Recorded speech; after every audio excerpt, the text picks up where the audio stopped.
Salut les deux A, j'espère que vous allez bien. On aurait dû faire ce cours en présentiel, les conditions sanitaires ne nous le permettent pas, on va se le faire en distanciel autant que possible.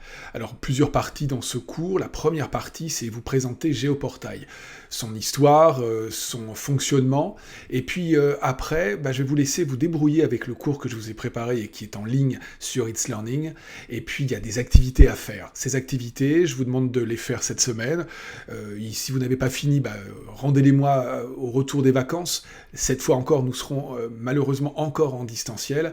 Bref, vous avez du temps, il y a quelques questions, il y a des manipulations à faire. Et si vous rencontrez le moindre problème, n'hésitez évidemment pas à me faire signe. Alors Géoportail, c'est né en 2006. Ça a été inauguré en juin 2006 par le président Jacques Chirac, président de la République française à l'époque, et à peu près à la même période, à travers le monde, naissaient d'autres services informatiques de géographie, les fameux SIG. Le premier d'entre eux, c'était OpenStreetMap, une cartographie collaborative, un peu à l'image de ce qu'est Wikipédia pour les encyclopédies, et OpenStreetMap est né en 2004. Et puis en 2006, la même année que Géoportail, est sorti, aux États-Unis d'abord, puis après un peu partout dans le monde, Google Maps que vous connaissez. Mais la comparaison s'arrête là parce que les modèles économiques sont pas du tout les mêmes, et puis surtout les objectifs ne sont pas du tout les mêmes. Pour information, pour être à peu près complet sur Géoportail, contrairement à Google Maps ou OpenStreetMap, Géoportail couvre uniquement le territoire français, c'est-à-dire la métropole et 3 départements d'outre-mer, la Guadeloupe, la Martinique et l'île de la Réunion, alors que Google Maps comme OpenStreetMap couvrent le monde entier.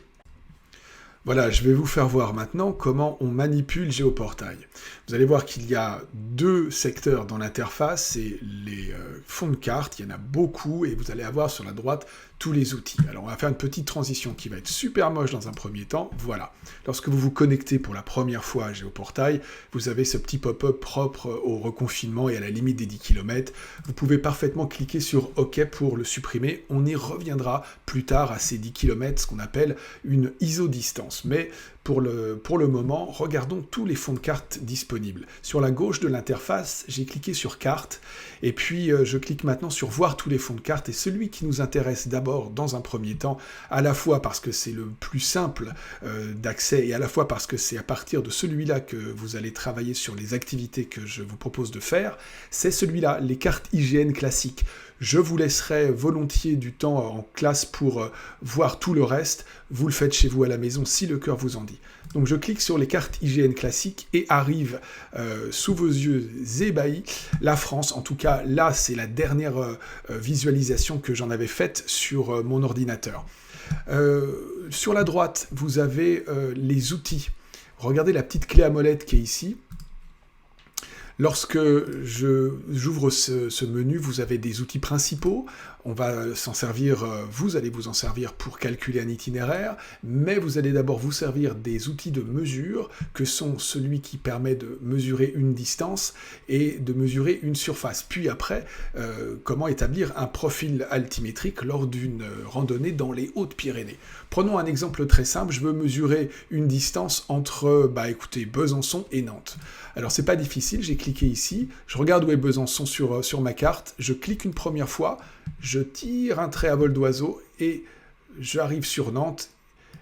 Et entre les deux, il y a 568,48 km, très exactement. Okay, je vous montre 2 choses maintenant, à la fois le moteur de recherche et l'outil pour mesurer une distance. Alors, le moteur de recherche, c'est pas difficile, il est là-haut. Mettons que je veux mesurer la superficie de l'île Dieu. Voilà, l'île Dieu. Alors, on va essayer avec le moteur de recherche. Et puis voilà, il est dynamique et il me propose tout de suite l'île Dieu. Je m'y projette. On a ici l'île Dieu à une échelle qui est relativement grande, puisqu'on est au 1/17 millième, je reviens sur les échelles juste après. Avec la molette de ma souris, ou avec les outils qui sont sur la gauche, ici, plus, moins, je vais zoomer ou dézoomer pour avoir une vision plus large de l'île Dieu, ma zone dont je veux mesurer la superficie. Avec le bouton de la souris, tout en maintenant enfoncer le bouton gauche de la souris, je peux aussi déplacer ma carte sans aucune difficulté. On est bien, pas de problème, sur la droite, je mesure une surface avec l'outil approprié. Pour mesurer une surface, c'est à peu près comme pour mesurer une distance. C'est-à-dire qu'on va cliquer d'abord sur un premier point, et puis on va tirer petit à petit, ici, et puis là, et puis jusqu'au bout. On essaye avec notre souris, notre curseur, de saisir toute la superficie du lieu que l'on veut mesurer. On clique à chaque fois. Il faut faire très attention parce que le clic est des fois très très susceptible. Ce que ça veut dire susceptible, c'est que si on fait un double clic même malencontreux, ben on a fini, il faut tout refaire depuis le début.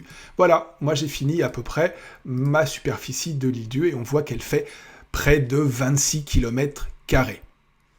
Alors il y a une notion qui est très importante à maîtriser, donc c'est la notion d'échelle, dès lors qu'on utilise des cartes routières, qu'elles soient papier ou numériques. Alors c'est quoi concrètement la notion d'échelle? Eh bien c'est la possibilité d'établir un rapport entre ce que vous avez sous les yeux, c'est-à-dire une carte routière, qu'il s'agisse encore une fois d'une carte papier comme celle-là, ou alors d'une appli ou du géoportail sur votre téléphone mobile, et puis la réalité du terrain. Alors voyons ça en détail justement avec Géoportail. Regardez, là j'ai une vue très très large de la France, on appellera ça une très petite échelle. Pourquoi très petite échelle? Parce qu'au dénominateur de mon échelle, qui est 1/5 millionième, j'ai un très grand chiffre, 5 millions. Ça signifie quoi cette échelle à votre avis? 2,5 millions, ça signifie tout simplement que 1 cm sur ma carte, ici, et ça serait valable également sur une carte papier, 1 cm sur ma carte est égal à 5 millions de centimètres dans la réalité. Je vous laisse vous rappeler des tableaux de conversion que vous avez dû voir en CM2 ou alors en 6e, le temps passe, et 5 millions de centimètres, eh bien c'est 50 km. Si je veux me rapprocher d'un territoire, ben j'ai qu'à zoomer sur le territoire. Par exemple, je vais aller sur Rennes. Pourquoi Rennes? La question se pose, et la question aussi c'est pourquoi pas Rennes? Alors voilà, j'avance petit à petit sur Rennes, et vous voyez qu'en bas à gauche, mon échelle se transforme, s'adapte, et me montre davantage de choses. Là par exemple, je vais me mettre, pour être beaucoup plus simple, je vais me mettre au 500 millième. 500 millième, c'est quoi? Ça veut dire que sur ma carte, 1 cm est égal à 5 km. Voilà, je vous ai tout dit à peu près, ou presque, sur le fonctionnement du géoportail. Je compte sur votre autonomie, je ne peux pas vous faire un cours trop long non plus en vidéo parce que ça serait assez barbant. Je compte sur votre autonomie, n'hésitez pas à me poser des questions par mail, par la bulle sur It's Learning. Et bon courage vraiment, j'espère vous retrouver très très vite. Vous avez toutes les infos sur It's Learning, et quoi donc? Faut pas que ça dure trop longtemps parce que c'est pas super agréable de pas vous voir. Allez, salut!